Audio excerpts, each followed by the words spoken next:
Mi hijo me llamó exigiendo todo mi dinero. Pensó que cedería como siempre, pero esta vez mi respuesta lo cambió todo.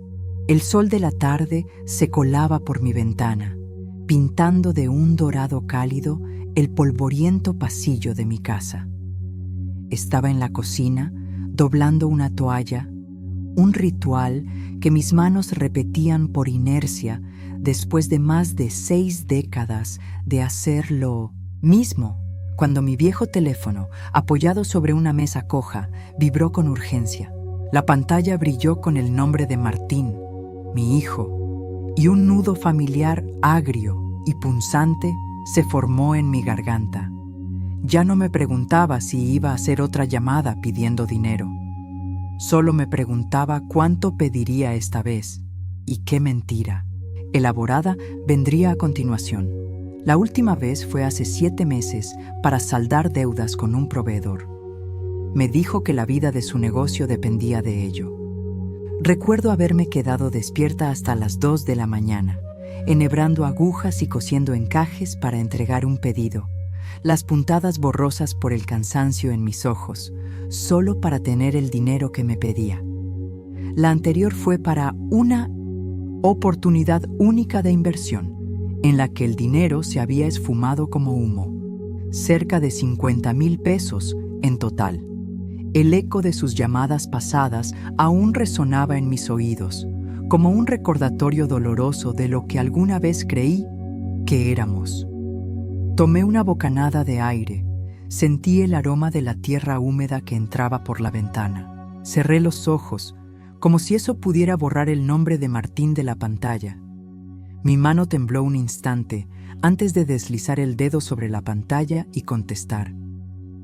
«Hola, mamá», dijo su voz, forzadamente cálida, como un abrigo de segunda mano que no te calentaba en el invierno.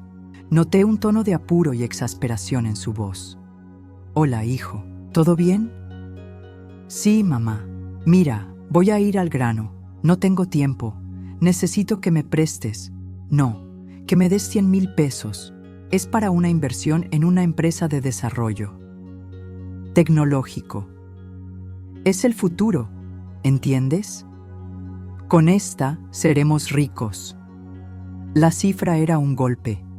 100,000 pesos. Sentí que el corazón se me encogía, se hacía más pequeño, tan pequeño como una canica. Mi mano se aferró al borde de la encimera, apretando la madera hasta que mis nudillos se pusieron blancos. Mi mente, sin permiso, se transportó a las sábanas blancas de algodón que bordé para un cliente hace un mes. Un trabajo de 25 días que me dejó solo 1,500 pesos. Mi espalda se resintió con el recuerdo de las horas agachada frente a la máquina de coser, el zumbido de la aguja en mis oídos. «Hijo, ¿100,000? ¿Es una cantidad tan grande? Yo no tengo esa cantidad. Y Martín, tu padre siempre me dijo que no invirtiera en cosas que no entendiera». «Ay, mamá, por favor». Su voz se elevó, volviéndose dura y sin paciencia. «Sé que siempre has sido ahorrativa. El abuelo te dejó algo, ¿no? Siempre me dijiste que cuidara de la familia. Pues estoy cuidando de ella. Si de verdad me quisieras, me ayudarías. Si realmente te importo, no lo pensarías 2 veces». Las palabras de Martín fueron como una bofetada. Si de verdad me quisieras. Ese dolor se mezcló con el de otro recuerdo, el de mi yerno, gritándome en el despacho del abogado, acusándome de ser una vieja inútil. El dolor de esa traición familiar se fusionó con el de mi propio hijo. Las palabras, una vez más, eran usadas como un arma para herirme, para chantajearme. Colgué el teléfono sin decir una palabra más. El silencio en la cocina fue ensordecedor. Me quedé parada, sintiendo cómo se me desmoronaba el alma. Me senté en la silla de madera y me acuné en mis brazos. No podía permitir que la rabia se apoderara de mí. Yo, Elena, con 67 años, había vivido una vida llena de trabajo, amor y últimamente desengaños. Me pregunté dónde había fallado como madre, dónde había perdido a ese niño que, en mi cumpleaños de 32 años, me había entregado una tarjeta de papel doblada. Te quiero mucho, mami. Tú eres la más bonita. Yo había llorado de felicidad, sintiéndome la mujer más afortunada del mundo. ¿En qué momento se había convertido en este hombre? Un hombre que solo me veía como una billetera, una fuente de recursos a la que podía acudir cuando quisiera. Mi mente vagó a Sofía, mi hija, que vivía a unos 20 minutos de mi noche. Aquí, el opuesto de su hermano. Sofía me llamaba solo para ver cómo estaba, para invitarme a tomar café o a ver la televisión. Nunca había pedido nada. Su sola existencia era un bálsamo para mis heridas. Quizás era por eso que el dolor de las palabras de Martín era tan agudo, tan filoso como un cuchillo, porque contrastaba con el amor genuino de mi hija. Era un dolor que me recordaba la soledad de haber criado un hijo que se había olvidado de sus raíces. Con un suspiro largo y tembloroso, me levanté. El eco de la llamada aún zumbaba en mis oídos. No podía seguir siendo la sombra de mí misma. No podía seguir dándole mi vida, pedazo a pedazo, a un hijo que solo me veía como una cuenta bancaria. Tenía que ponerle un alto a su codicia, a su descaro, a su falta de amor. Pero, ¿cómo? ¿Cómo decirle a mi propio hijo que no? ¿Que la respuesta es no? En ese momento, mi mirada se detuvo en un viejo baúl de cedro que mi padre me había regalado. Era una pieza antigua, desgastada por el tiempo, pero con un brillo que aún conservaba.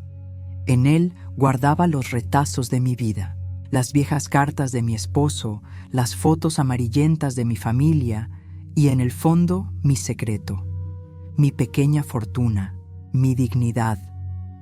Me acerqué lentamente al baúl y me senté sobre mis rodillas. Pasé mis dedos por el relieve de la tapa, sintiendo la textura áspera de la madera. Mi padre, un hombre sencillo pero sabio, me había enseñado el valor del trabajo y el ahorro. Cada peso que ahorras, Elena, es una semilla que siembras.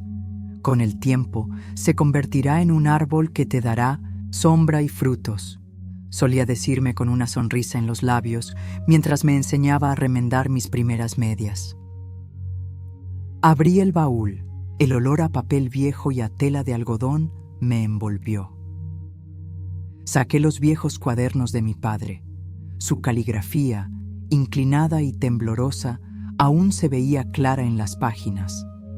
En la última, con una letra más cuidada que en las demás, había una inscripción.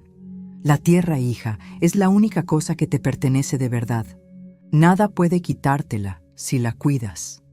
Me quedé helada. ¿La tierra? ¿A qué se refería?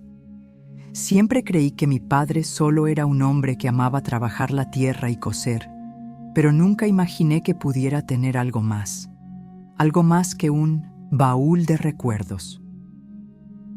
Rebusqué en el fondo, tocando cada objeto como si fuera un tesoro. Encontré un grueso fajo de papeles envuelto en una tela de seda. Con manos temblorosas, desdoblé el paquete. Eran escrituras, títulos de propiedad. Eran más de 20 hectáreas de tierra que rodeaban la escuela de mi infancia. Una tierra que pertenecía a la familia desde hacía generaciones. Pero había una nota pegada a la escritura, una nota que mi padre me había escrito. Elena, esta tierra es para ti.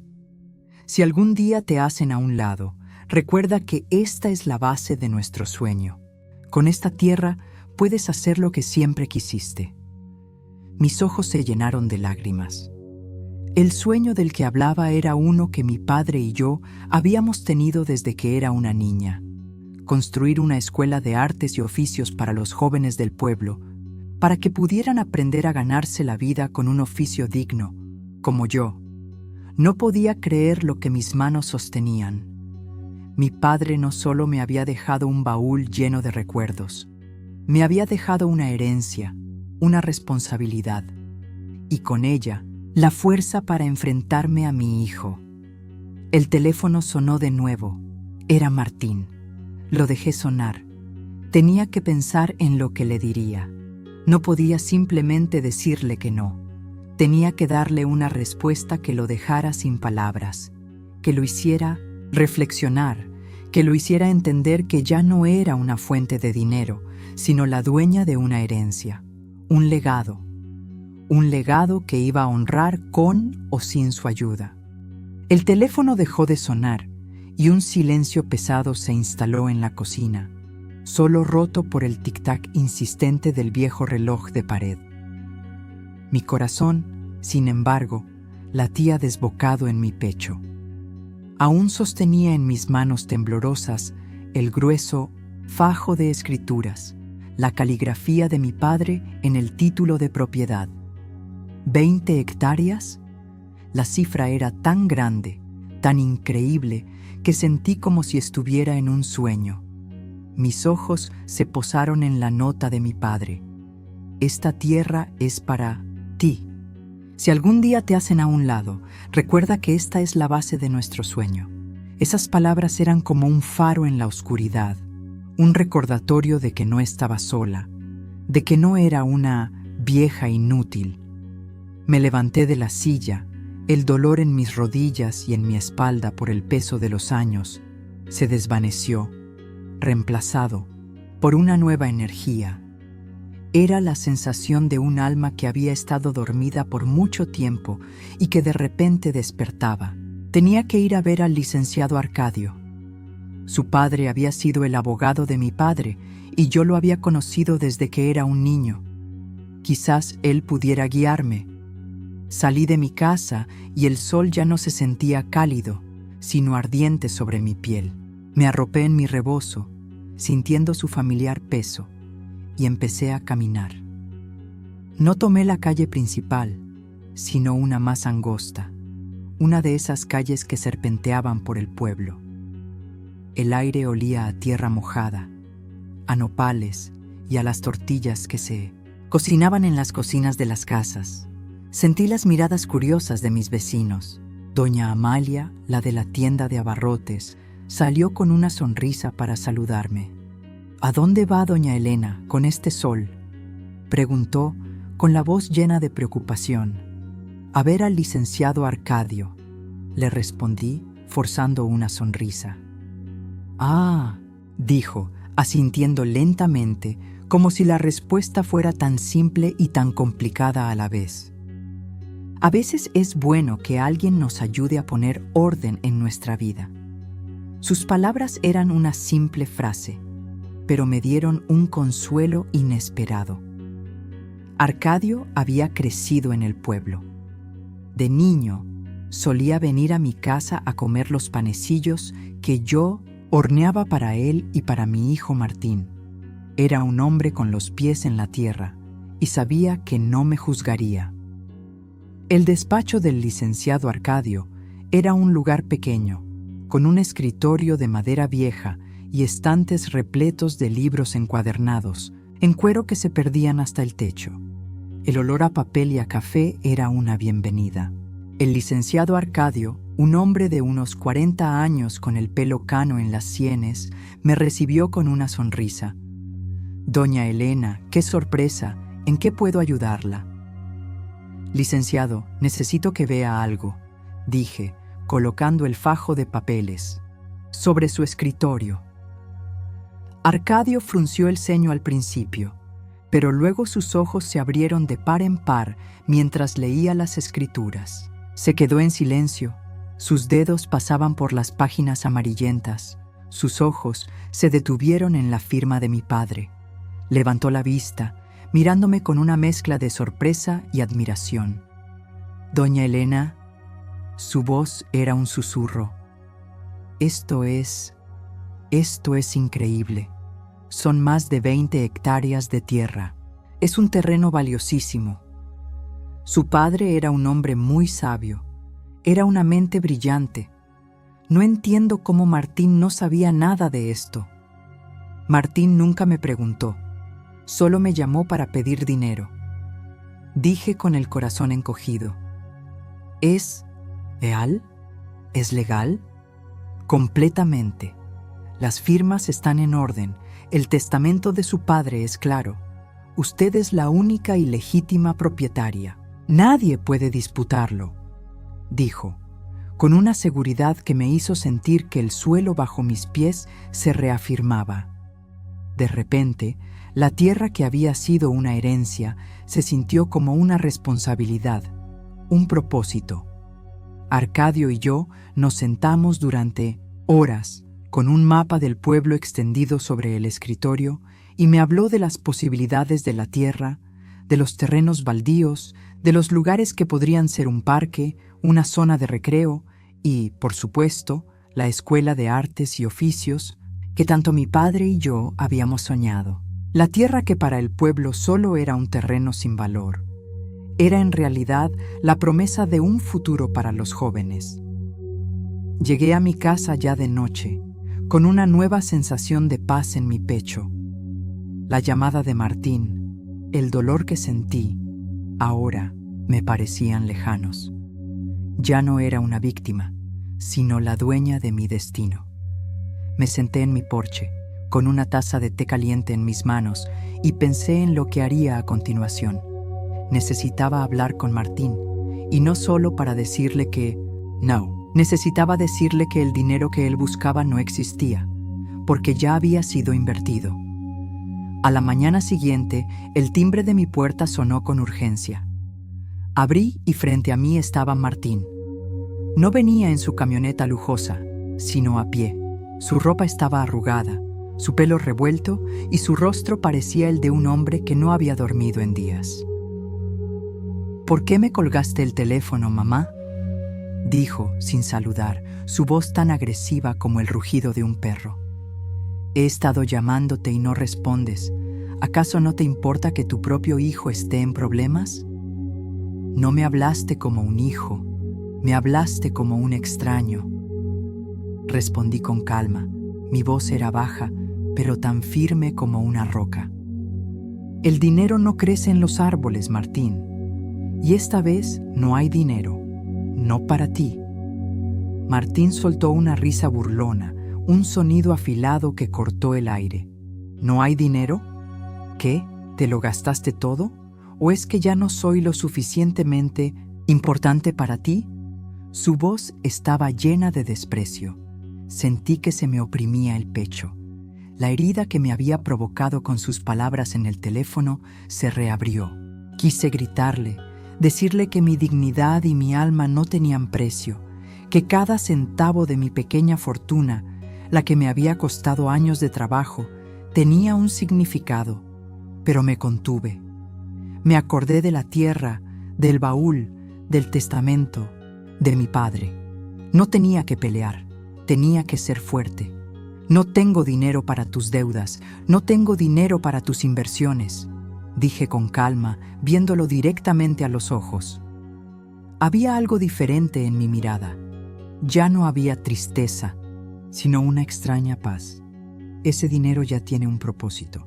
Es para algo que te aseguro que vale mucho más que todas las supuestas inversiones que has hecho en tu vida. El rostro de Martín se transformó. La burla en su rostro se desvaneció y fue reemplazada por la confusión. Su boca se abrió, pero no salió ninguna palabra. Me miraba, desconcertado. Se había preparado para un grito, para una súplica, para una discusión. Pero lo que obtuvo fue una declaración simple y firme, que no dejó lugar a dudas. No había dinero, y eso lo había dejado sin palabras. El silencio no duró mucho. La confusión en el rostro de Martín se transformó en una ira fría. Se acercó a mí, sus ojos como dos carbones encendidos, y el olor a perfume barato y a frustración me golpeó. ¿De qué hablas, mamá?, dijo, su voz baja y cargada de veneno. ¿Un propósito? ¿Qué propósito puede ser más importante que salvar a tu propio hijo de una bancarrota? ¿Acaso estás mintiendo? ¿Estás ocultando dinero de mi padre? No te mentiría, Martín, y no estoy ocultando nada, dije, sintiendo una fuerza nueva dentro de mí. Mis manos, que en otro tiempo se habrían aferrado a mi rebozo, se mantuvieron firmes, apoyadas sobre mis rodillas. Lo que estoy haciendo es honrando una promesa. ¿Qué promesa, mamá? Deja de hablar en acertijos, gritó, su voz retumbando en la pequeña casa. Me encogí un poco, pero no me moví. Él se había preparado para gritos, para súplicas, pero mi calma lo desarmaba. Era un idioma que él no podía entender. Martín, al ver que no obtendría nada de mí, se dio la vuelta, frustrado, y salió de la casa, dando un portazo que hizo que las fotografías de la pared se tambalearan. Escuché el motor de su auto rugir, alejándose a toda velocidad. Me quedé en silencio, sintiendo el vacío que dejó su partida. No era la ausencia de su presencia, sino la ausencia del hijo que alguna vez tuve. El dolor era una herida que no dejaba de sangrar. Minutos después, mi teléfono sonó de nuevo. Era Sofía. «Mamá, ¿qué acaba de pasar?» Martín me llamó gritando, preguntándome si sabía de dónde sacaste dinero. Me dijo que te negaste a ayudarlo. ¿Es verdad? Sí, hija, es verdad. ¿Y por qué, mamá? Su voz era una mezcla de preocupación y confusión. Le conté todo, desde la llamada de Martín, mi decisión de no darle el dinero, hasta la revelación del baúl, la herencia de mi padre y el sueño que me había confiado. Hubo un largo silencio al otro lado de la línea.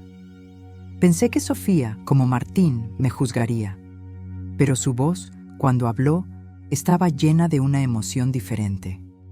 «Mamá», dijo con voz quebradiza, Eso es increíble. Papá siempre fue un visionario. ¿Por qué no me habías contado esto antes?» «No lo sé, hija. Quizás no estaba lista, o quizás no sabía si mi sueño valía la pena», dije, sintiendo que mis ojos se humedecían. «Claro que lo vale, mamá», respondió, su voz llena de una pasión que me hizo sonreír. «Vas a hacer realidad el sueño de tu padre, y yo voy a ayudarte». Las palabras de Sofía fueron el bálsamo que necesitaba.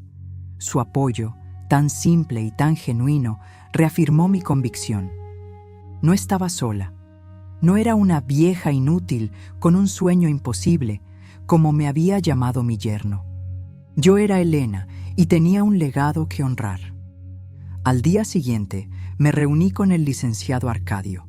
Su entusiasmo era contagioso. «Doña Elena, necesitamos un plan. La tierra es suya. Lo primero es hacerlo público. Dejar claro que usted es la propietaria y que tiene un proyecto. Si no lo hacemos, Martín podría intentar disputar la herencia». Sentí un escalofrío al pensar en ello, pero luego asentí. Arcadio sugirió una reunión con los líderes comunitarios más respetados, el párroco del pueblo, el director de la escuela primaria y la dueña de la panadería. A la mañana siguiente, nos reunimos en la panadería, donde el olor a pan recién horneado llenaba el aire. Arcadio les mostró los documentos de la tierra, y la cara de los líderes del pueblo fue un poema. Se quedaron sin aliento. El director de la escuela no podía creer lo que veían sus ojos. ¿20 hectáreas? ¿Toda esa tierra le pertenece a usted, doña Elena?, preguntó con la voz llena de asombro. «Así es», le respondí, y mi voz era firme, segura. «¿Y qué piensa hacer, doña Elena?», preguntó el párroco. Su rostro, normalmente serio, se había suavizado. «Mi padre siempre soñó con una escuela de artes y oficios para los jóvenes del pueblo. Una escuela donde pudieran aprender a coser, a tallar madera, a pintar, a ser dignos. con un oficio en sus manos.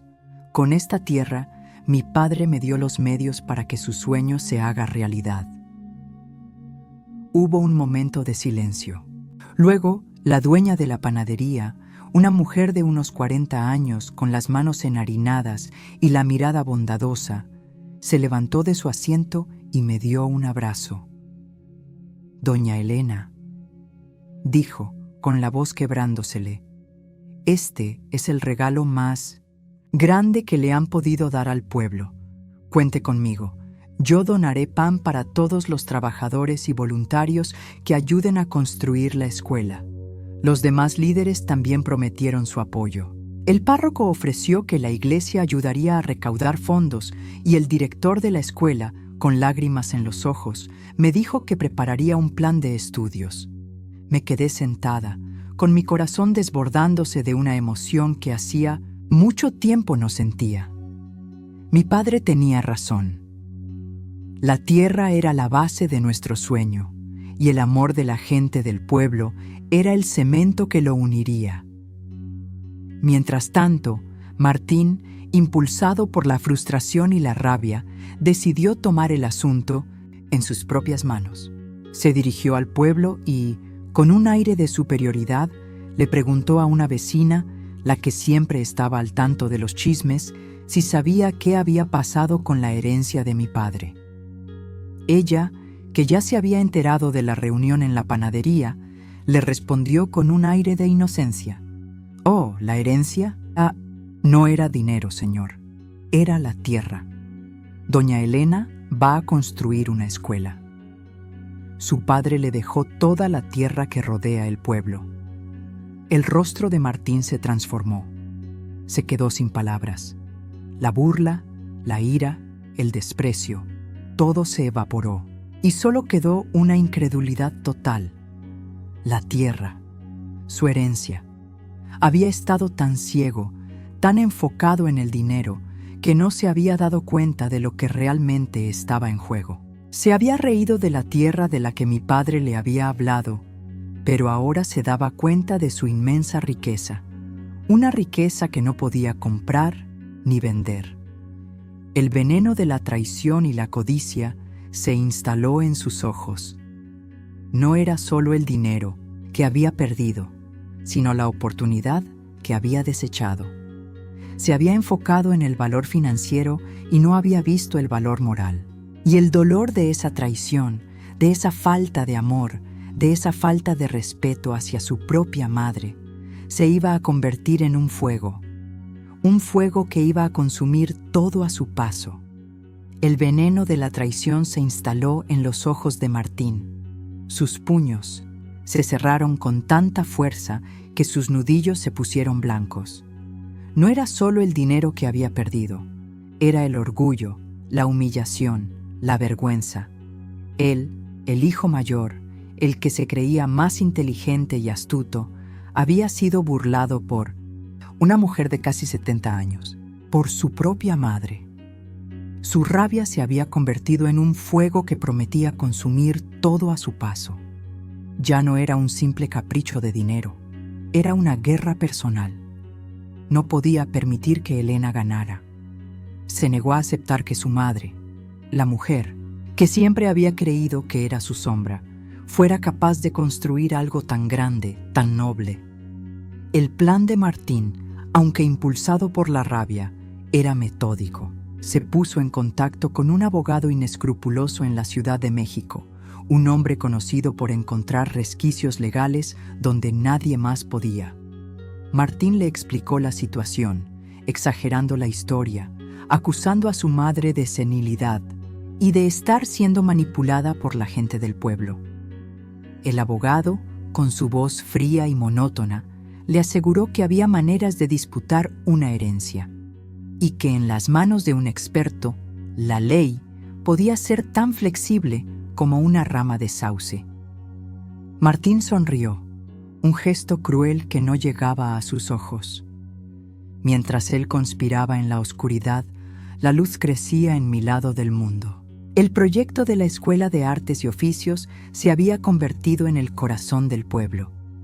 Las noticias corrían como reguero de pólvora y, cada mañana, una nueva ola de voluntarios llegaba al terreno.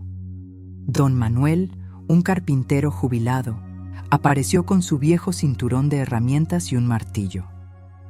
Doña Elena, me enteré de su sueño, me dijo, su voz quebrándose de la emoción. Mi padre, su amigo, me dijo que algún día construiríamos una escuela. Hoy honraré su memoria. Los jóvenes, de esos que usualmente pasaban el día en la plaza, llegaron con machetes y palas. Su risa resonaba por todo el terreno mientras cortaban la maleza y limpiaban los escombros. Doña Amalia, la de la tienda de abarrotes, trajo termos de café y bolsas de pan dulce para todos. Yo, por mi parte, no podía creer la bondad de la gente. Me sentía una líder, una guía, un faro. En la oscuridad, ya no era una mujer que se escondía del mundo, sino una que lo abrazaba, y sentía que la cabaña estaba renaciendo, igual que yo. La maleza había desaparecido. Pequeños senderos de grava comenzaban a tomar forma. Las paredes se pintaron de blanco y la puerta chueca fue enderezada. Una tarde, mientras ayudaba a una niña a limpiar las ventanas de lo que sería el salón de costura, el rugido de un motor me sobresaltó. Una camioneta negra y lujosa se acercó a toda velocidad, levantando una nube de polvo que hizo toser a los niños. Me quedé quieta, apretando mi rebozo al ver a Martín bajar del vehículo. Llevaba un traje negro caro, el pelo engominado, pero su mirada fría como el hielo me atravesó, como si yo no fuera más que un estorbo. Detrás de él venían sus suegros, don Basilio, con su aire imponente y un traje gris, y doña Marcela, con el rostro impasible y los labios apretados. Dos guardaespaldas, enormes y vestidos de negro, bajaron del asiento trasero con una mirada tan agresiva que los vecinos que estaban cerca se quedaron paralizados. Martín caminó directamente hacia la zona donde los albañiles levantaban las primeras paredes. Arrojó un fajo grueso de papeles sobre una mesa de madera. ¡Alto!, gritó, su voz resonando en medio del silencio que se había hecho. Los trabajadores se quedaron quietos, mirándose unos a otros. Esta construcción es ilegal. Esta cabaña y todo el terreno son míos. Me acerqué lentamente. La gente del pueblo, que hasta hace poco había estado trabajando felizmente, se reunió a mi alrededor, sus miradas divididas entre la confusión y la desconfianza. Aquí están los papeles con la firma de mi abuelo que lo comprueban, dijo Martín con una sonrisa triunfante. La firma de mi padre, esa letra inclinada que había visto miles de veces, estaba en la primera página, junto a un sello rojo brillante. Mi corazón latió a 1000 por hora. Sentí que el suelo se abría bajo mis pies. ¿Cómo era posible? Pero luego, el recuerdo del baúl, de la nota de mi padre, me dio fuerzas. El veneno de la traición y la mentira era familiar, pero yo ya no era la misma. Arcadio, que había llegado hacía un momento, se acercó, tomó los papeles y los examinó bajo el sol. «Esto es una falsificación», dijo con voz firme, sin dudar. Los ojos de Martín se abrieron como platos. ¿Quién le va a creer a una vieja viuda y a un abogado fracasado como tú en lugar de a la propia firma de don Aurelio?, dijo con desprecio. Sentí que se me oprimía el pecho. Las palabras de Martín fueron otra puñalada en mi corazón. Vieja viuda, vieja inútil, ya no importaban. La gente del pueblo se merecía una explicación. Martín, el testamento de tu padre está en el baúl que él me dejó. El mismo baúl que tú nunca quisiste abrir porque creías que no valía nada. Ese baúl guarda la prueba de que esta tierra es mía, dije. Mi voz era baja, pero tan fuerte como una roca. Don Basilio, el suegro de Martín, dio un paso al frente. Nuestra familia, los Salvatierra, convertirá este lugar en un complejo turístico de lujo. Habrá trabajo y dinero para todo el pueblo. No crean en las fantasías de un parque público de esta señora. En ese momento, Sofía, mi hija, apareció. Estaba pálida, sus ojos hundidos, pero su voz era una espada que se clavaba en el aire. Papá quería que esta tierra fuera para el pueblo. Yo lo sé. Él me lo dijo en su lecho de muerte. Las palabras de Sofía desarmaron a Martín, sus padres y los guardaespaldas. Don Basilio y doña Marcela se quedaron en silencio. Los vecinos del pueblo comenzaron a murmurar. «Es verdad. Don Aurelio siempre quiso algo bueno para el pueblo», se escuchó.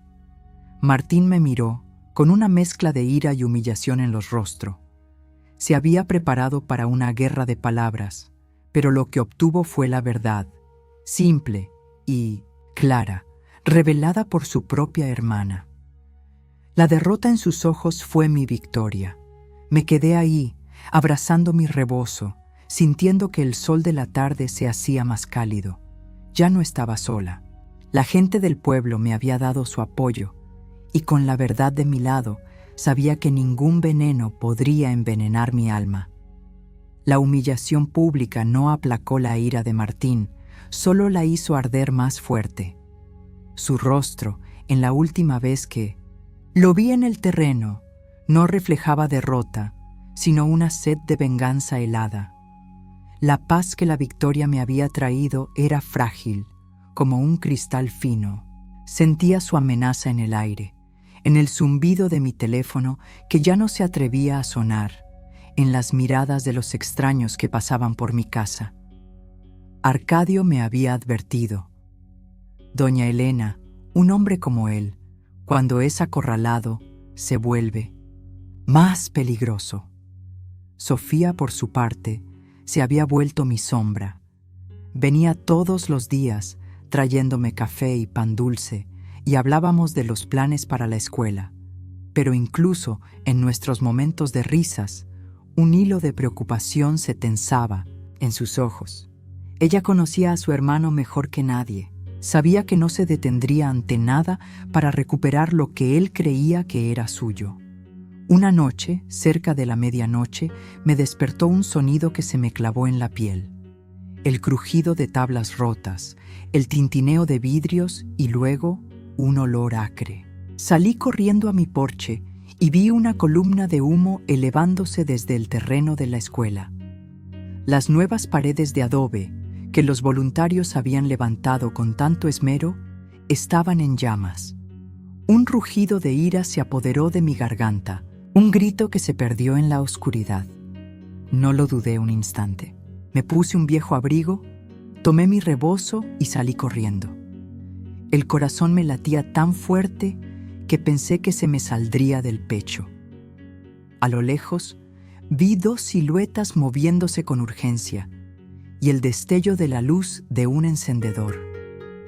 Reconocí a mi hijo y a un hombre que lo acompañaba. Martín se había preparado para esto en su mente. Era la única manera de ganar. Si no podía tener la tierra, nadie la tendría. Pero Martín no había contado con la fuerza de un pueblo unido. Mientras me acercaba al terreno, vi que no era la única que corría. Las luces de las casas vecinas se encendieron una a una. Doña Amalia salió de su tienda, arrastrando una manguera de jardín. Don Manuel, el carpintero, corría con cubetas de agua. Los jóvenes que habían ayudado a construir ahora corrían a apagar el fuego. La gente del pueblo, que Martín había llamado fantasía, se había convertido en mi ejército. Llegué al terreno justo cuando Martín, en su frenesí, intentaba prender fuego a un montón de madera que serviría para el techo de la escuela. Sus ojos en la oscuridad eran los de un animal acorralado.